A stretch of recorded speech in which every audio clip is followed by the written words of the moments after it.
For today's video guys, pag-uusapan naman natin itong overdue ko kay Tala last month ng January. And dapat last month ko siya nagawa ng content dito sa channel ko. Pero hindi ako makakuha ng tamang timing or tiyempo, no, na makapag-upload ng vlog at makagawa ng vlog about dito kay Tala nung last month. Pero ano nga bang nangyari after kong ma-overdue sa kanya, nakapag-reloan pa nga ba ulit ako? Kaya naman kung interesado kang malaman at magkaroon ng idea kung ano nga bang mangyayari kapag once na na-overdue tayo kay Tala, panoorin mo to.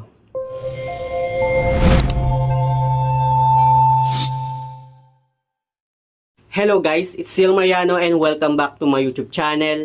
At kung hindi ka pa nakapag-subscribe sa aking channel, please subscribe dahil palagi ako nag-share ng mga experience ko at nag-review ng mga all our online learning platform kung legit ba o hindi dito sa ating channel. So sa topic nga natin ngayon, i-share ko sa inyo yung experience ko about nga sa overdue ko kay Tala para magkaroon din kayo ng idea kung ano nga ba yung mangyayari or possible na mangyayari kapag once na na-overdue tayo sa kanya. Anyway, sa mga hindi nakakaalam, si Tala ay isang legit na online loan app na madadownload natin sa Google Play Store kung saan nagpapautang nga siya ng up to 25,000. Yes guys, no, SEC registered siya at CIC registered. Bago natin simulan itong topic natin ngayon, no, gusto ko munang i-share sa inyo na matagal na akong borrower ni Tala. Way back 2023, and nag-start ako ng 2,500 na credit limit. Wala po akong work, kundi business lang ako. Business owner, sari-sari store business owner. Yun lang naman yung nilagay ko doon sa application ko. And then, na-approve naman ako ng 2,500 sa kanya. And dati, hindi ko pa na-unlock yung 61 days na repayment term ko sa kanya. Parang 30 or 31 days pa lang yung na-unlock ko na repayment term.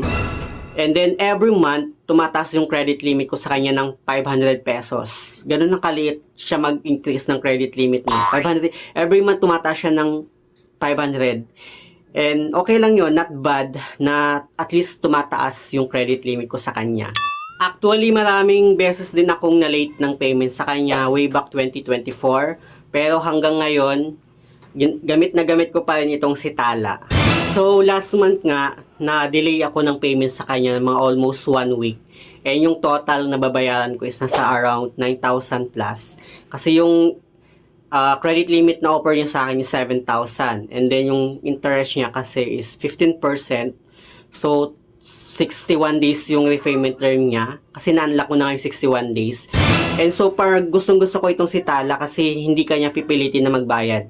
Babayaran mo lang siya after 61 days. Kung gusto mo, bayaran mo na siya kapag once na nag-due date ka na ng 61 days, no?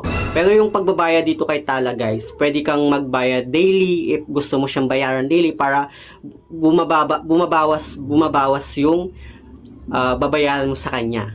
Anyway, isa sa mga nagustuhan ko dito kay Tala is daily interest siya. So, kapag once na halimbawa nag-apply ka ng loan kay Tala at yung greenab mo na repayment term is 61 days, pero hindi mo siya tinapos ng 61 days. Okay, sabihin na natin, tinapos mo lang siya ng 1 month. So, yung 1 month lang na interest yung babayaran mo instead of 61 days na interest. Yun nga, kasi daily interest nga si Tala. Unlike nga sa ibang mga loan app na kahit super advance payment ka na magbayad sa kanila, nakapix na yung interest nila. Pero dito kay Tala, daily interest siya kahit yung greenab mo is 61 days na repayment term. Yun yung nagustuhan ko dito kay Tala, no? Kahit medyo mabigat para sa akin yung 15% kasi malaki pa rin yun.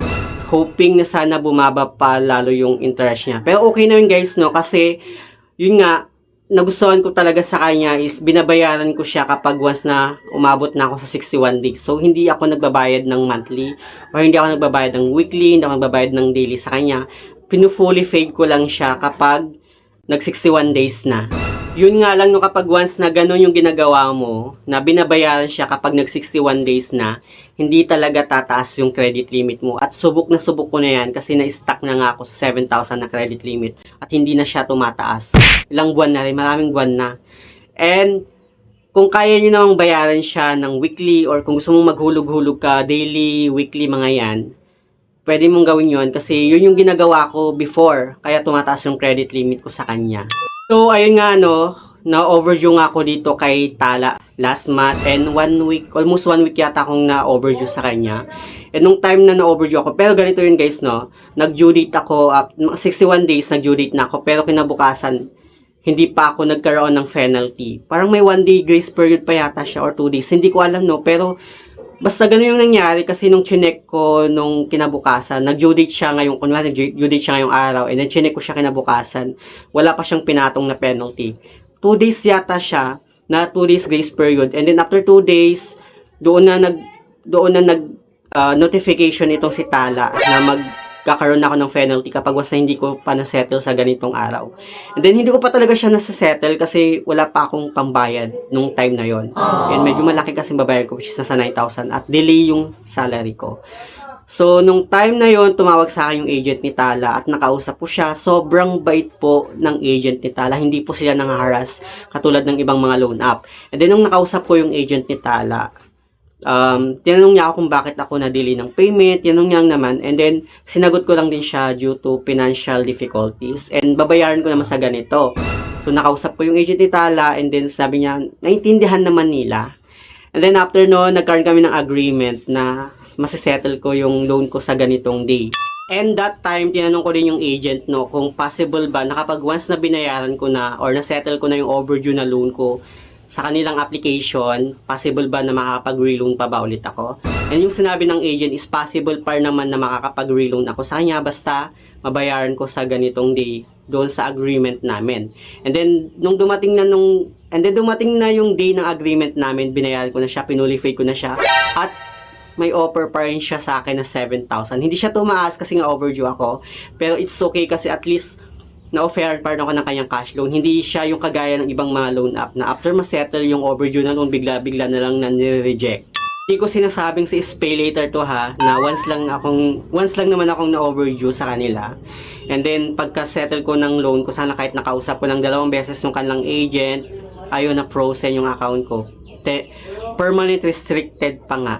Anyway, meron pala akong ginawang video about dito sa overdue ko kay Pay Later. Ayan yung kayong thumbnail. If ever na gusto nyo magkaroon ng idea, hanapin nyo lang dyan sa mga video ko. Or ilalagay ko lang dyan sa may description box or sa may comment section yung link nya. So, ayun lang naman yung nangyari about sa overdue ko kay Tala. No? Possible pa naman na makakapag-reloan ka sa kanya. Basta yung gawin nyo lang guys is mag-reach out kayo sa mga agent ni Tala para magkaroon din sila ng idea kung bakit tayo na overdue sa kanila. So yun lang naman yung gusto kong i-share about dito sa overdue ko kay Tala. Sana meron kayong natutunan. Anyway, sa mga hindi pa pala nakapag-subscribe sa aking YouTube channel, please don't forget to like, share, subscribe. Click the notification bell para lagi kang updated sa aking mga susunod na video. Thank you guys, thank you for watching, and see you on my next video. Bye!